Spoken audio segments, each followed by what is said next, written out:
வாங்க இன்னைக்கு பிராஸ் குக்கர் பார்க்கலாமா. ராஷ் குக்வேர் அப்படிங்கிற கடையில் தாங்க வாங்கியிருந்தேன் சென்னையிலேருந்து. அவங்க வந்து குக்கரோட பாட்டத்தை வந்து ஒரு பாக்ஸ்லேயும் லிட்டை வந்து ஒரு பாக்ஸ்லேயும் அனுப்பிச்சிருந்தாங்க. ஆக்சுவலாக இது என் ஃப்ரெண்டு தாங்க எடுத்துகிட்டு வந்து கொடுத்துருந்தாங்க.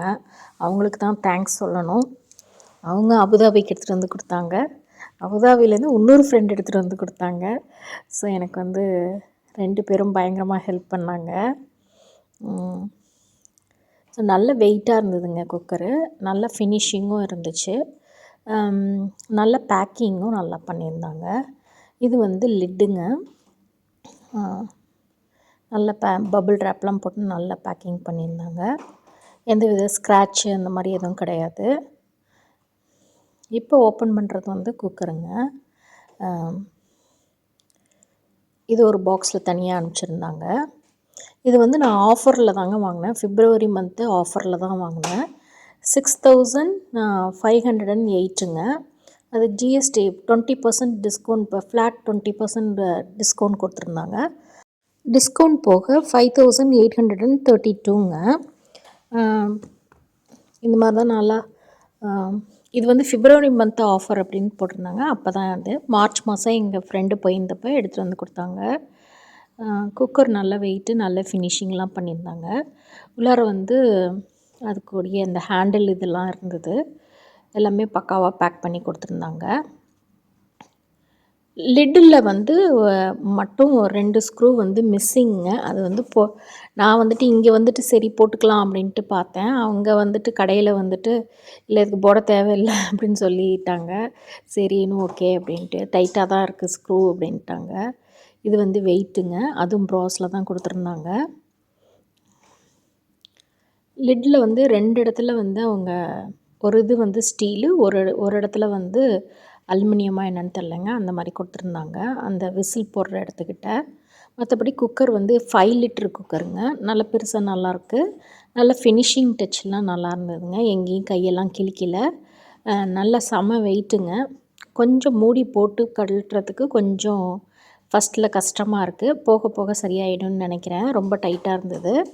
வாங்க இதில் ஒரு ஸ்வீட்டாக பாயசம் பண்ணிடலாமா. பாயசம் பண்ணுறதுக்கு பருப்பு பாயசம் தாங்க பண்ணேன். நேத்திக்கு தமிழ் நியூ இயர் இல்லையா, ஸோ அதனால் சித்திரை வருஷப்பருப்பு அன்னைக்கு நம்ம வந்து பருப்பு பாயசம் தான் வைப்போம். ஸோ பருப்பு பாயசம் தாங்க வச்சேன். நல்லா வாஷ் பண்ணிக்கிட்டேன் பருப்பை. ஒரு 100 கிராம் பருப்பு எடுத்திருக்கேங்க.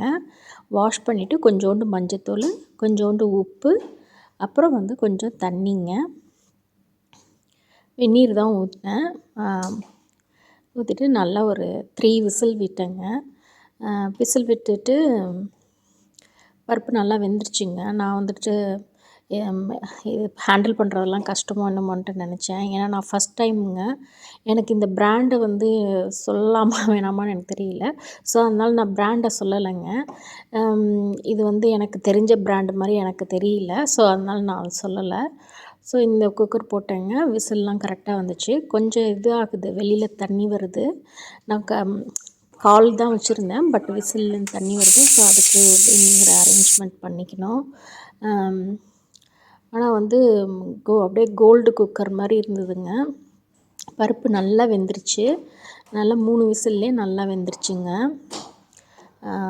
அதுக்கப்புறம் வெல்லத்தை வந்து நான் அப்படியே போட்டுட்டேன்.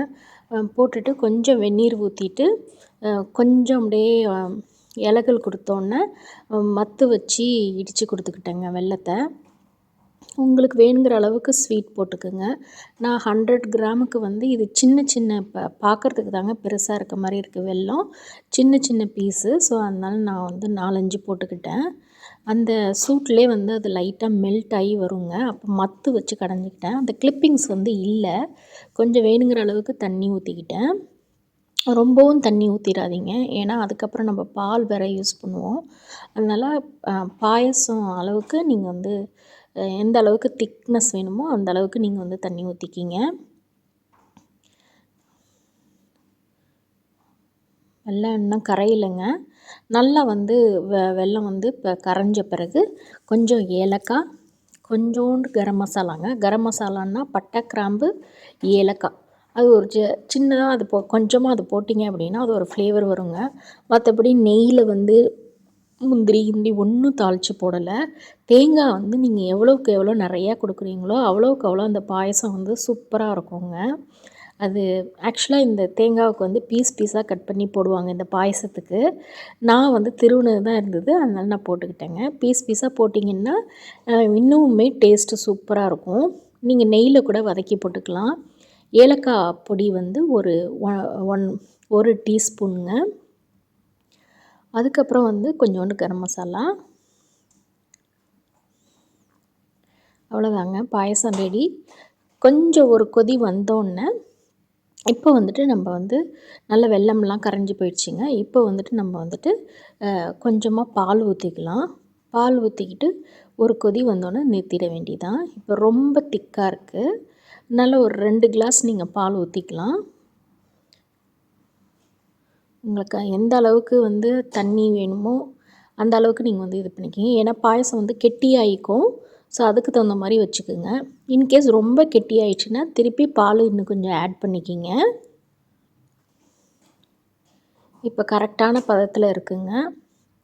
நல்லா ஒரு கொதி எல்லாம் சேர்ந்து ஒரு கொதி வந்த பிறகு பாயசத்தை ஆஃப் பண்ணிவிடுங்க. அப்புறம் இது சூடாகவும் குடிக்கலாம், ஆற வச்சும் குடிக்கலாங்க. ரொம்பவே நல்லாயிருக்கும்.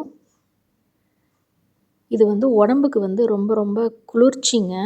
இந்த வெயிலுனால வந்துட்டு இந்த ஃபங்க்ஷனுக்கு மட்டும் எல்லோரும் வந்து பருப்பு பாயசம் தான் வைப்பாங்க. அதுவும் பாசிப்பருப்பு பாயசம் தான் வைப்பாங்க. ஸோ அது எனக்கு அது எப்போதுமே பழக்கங்க. நாங்கள் எப்போதுமே வந்துட்டு தமிழ் நியூ இயர் அப்படின்னா நாங்கள் வந்துட்டு வருஷப்பிறப்பு அப்படின்னா நாங்கள் வந்து பருப்பு பாயசம் தான் வைப்போம். ரொம்பவே சூப்பராக இருந்தது. நீங்களும் ட்ரை பண்ணுங்க. வெரி வெரி சிம்பிளுங்க. நீங்களும் செஞ்சு பாருங்கள்.